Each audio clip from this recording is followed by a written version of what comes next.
নমস্কার।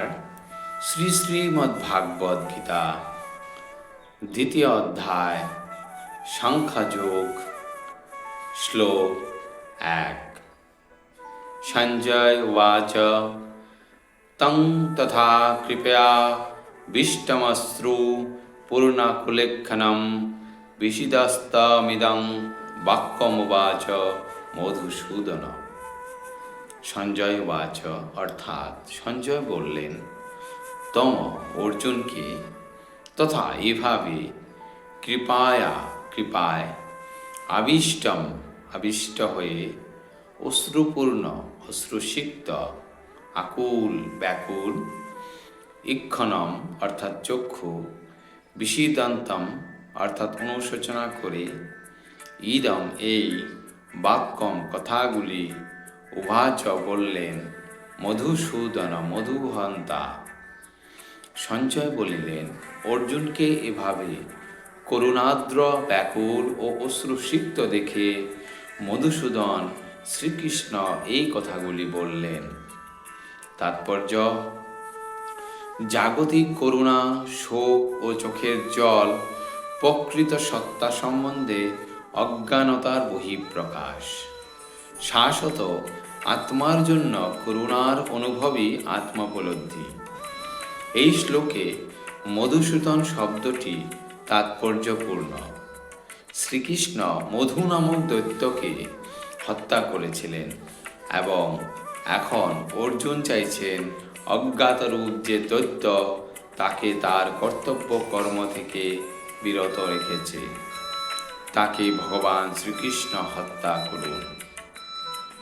করুণার প্রয়োগ কোথাও হওয়া উচিত তা কেউ জানে না। যে মানুষ ডুবে যাচ্ছে তার পরনের কাপড়ের প্রতি করুণা প্রদর্শন করাটা নিতান্তই অর্থহীন। তেমনি ভবসমুদ্রে পতিত মানুষের বাইরের আবরণরূপ স্থূল জড় দেহটিকে উদ্ধার করলে তাকে রক্ষা করা হয় না। এই কথা যে জানে না এবং যে জড় দেহটির জন্য শোক করে তাকে বলা হয় শূদ্র বা অনর্থক শোকাতুর। অর্জুন ছিলেন ক্ষত্রিয়, তাই তার কাছ থেকে এই ধরনের আচরণ ছিল আশাতীত। কিন্তু ভগবান শ্রীকৃষ্ণ অজ্ঞ মানুষের শোককে দূরীভূত করতে পারেন এবং এই উদ্দেশ্যেই ভগবদ্গীতা তার দ্বারা গীত হয়েছে। এই অধ্যায়ে জড়দেহ ও চেতন আত্মার সম্বন্ধে আত্মতত্ত্ব উপলব্ধি বিষয়ে পুঙ্খানুপুঙ্খ বিশ্লেষণের মাধ্যমে উপদেশ প্রদান করা হয়েছে, যা পরম নিয়ন্তা ভগবান শ্রীকৃষ্ণ বিশদভাবে আলোচনা করেছেন। কর্মফলে নিরাসক্তি এবং আত্মতত্ত্বে প্রতিষ্ঠিত হলেই এই উপলব্ধি লাভ করা সম্ভব। শ্লোক 2। শ্রী ভগবান উবাচ কৃতস্তা কশ্যমলমিদং বিষমে সমুপস্থিতম অনার্য জুষ্টমসর্গমকীর্তি করমর্জুন। শ্রী ভগবান উবাচ পরমেশ্বর ভগবান বললেন কোথা থেকে তা তোমার কশ্যলম খলুস ইদম এই অনুশোচনা বিষমে সংকটকালে অনুপস্থিত হয়েছে। অনার্য যে মানুষ জীবনের মূল্য জানে না, জুষ্ঠম আচরণীয়, ঐশ্বগাম যা ঊর্ধ্বগামী করে না, অকীর্তি অপযশ, করম কারণ। অর্জুন হে অর্জুন। অনুবাদ: পরমেশ্বর ভগবান বললেন প্রিয় অর্জুন, এই ঘোর সংকটকালে অনার্যের মতো এই সমস্ত কলুষতা কিভাবে তোমার মধ্যে এলো? জীবনের মূল্যভেদ সম্বন্ধে জ্ঞাত মানুষের পক্ষে এ সমস্ত একদমই শোভনীয় নয়। তা তোমাকে ঊর্ধ্বলোকে উন্নীত করবে না, প্রক্ষান্তরে অপযশ প্রদান করবে। তাৎপর্য: শ্রীকৃষ্ণ ও পরমেশ্বর ভগবান অভিন্ন। তাই সমগ্র ভগবদ্গীতায় শ্রীকৃষ্ণকে ভগবান বলে সম্বোধন করা হয়েছে। ভগবান হচ্ছেন পরম তত্ত্বের চরম সীমা। পরম তত্ত্ব উপলব্ধির তিনটি স্তর রয়েছে। ব্রহ্ম অর্থাৎ নির্বিশেষ সর্বব্যাপ্ত সত্তা, পরমাত্মা অর্থাৎ প্রতিটি জীবের হৃদয়ে বিরাজমান পরমেশ্বর প্রকাশ, এবং ভগবান অর্থাৎ পরমেশ্বর ভগবান শ্রীকৃষ্ণ। পরম তত্ত্বের এই বিষয়টি শ্রীমদ্ ভাগবতে এইভাবে ব্যাখ্যা করা হয়েছে। বদন্তি তত্ত্বত্ব বিদস্তং যজ্ঞ জ্ঞান নমোদ্বয়ম ব্রহ্মতি পরমাত্মতি ভবননীতি শব্দতে, যা অদ্বয় জ্ঞান অর্থাৎ এক ও অদ্বিতীয় বাস্তব বস্তু, জ্ঞানীরা তাকেই পরমার্থ বলেন। সেই পরম তত্ত্ব ব্রহ্ম, পরমাত্মা ও ভগবান এই ত্রিবিধ সংজ্ঞায় অভিব্যক্ত হয়। এই তিনটি চিন্ময় প্রকাশ সূর্যের দৃষ্টান্তের মাধ্যমে বিশ্লেষণ করা যায়। সূর্যের তিনটি বিভিন্ন প্রকাশ রয়েছে, যেমন সূর্যরশ্মি, সূর্যগোলক ও সূর্যলোক। সূর্যরশ্মির সম্বন্ধে জানা হল প্রাথমিক স্তর, সূর্যগোলক সম্বন্ধে জানা আরও উচ্চ স্তরের, এবং সূর্যলোকে প্রবেশ করে সূর্য সম্বন্ধে জ্ঞান লাভ করা হচ্ছে সর্বোচ্চ। প্রাথমিক স্তরের শিক্ষার্থীরা সূর্যকিরণ সম্বন্ধে জেনেই সন্তুষ্ট থাকেন।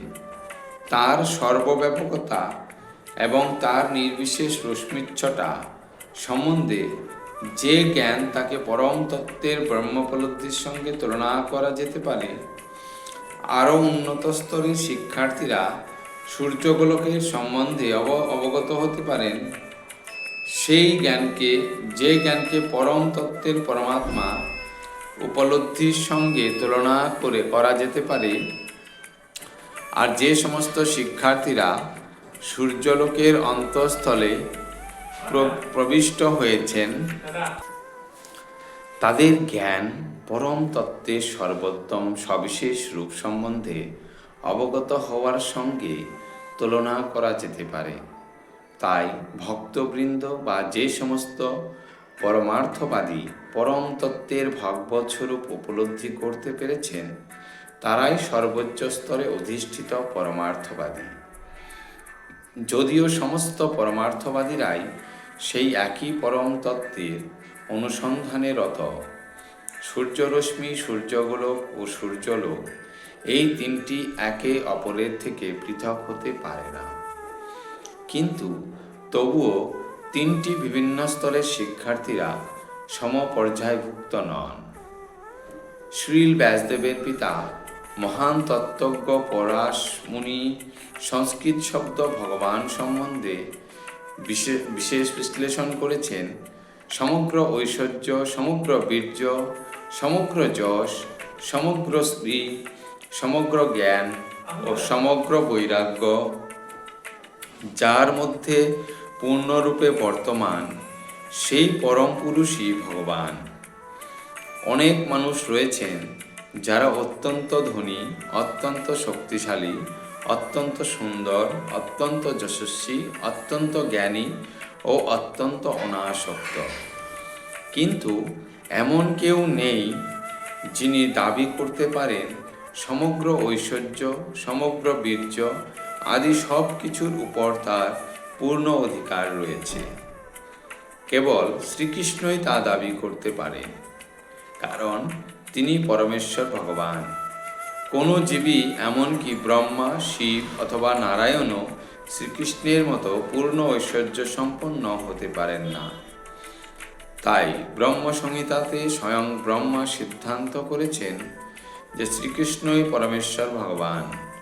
কেউই তার সমকক্ষ নয় বা তার থেকে শ্রেষ্ঠ নয়। তিনি আদিপুরুষ অথবা গোবিন্দ নামে পরিজ্ঞাত ভগবান, এবং তিনি সর্বকারণের পরম কারণ। ঈশ্বর পরম কৃষ্ণ সচ্চিদানন্দ বিগ্রহ অনাদি অনাদারাদি গোবিন্দ সর্ব কারণ কারণম। ভগবানের গুণাবলীর অধিকারী বহু পুরুষ আছেন, কিন্তু শ্রীকৃষ্ণ আজ হচ্ছেন পরম পুরুষ, কারণ তার ঊর্ধ্বে আর কেউ নেই। তিনি পরমেশ্বর এবং তার শ্রী বিগ্রহ সচ্চিদানন্দময়, কারণ তার ঊর্ধ্বে আর কেউ নেই।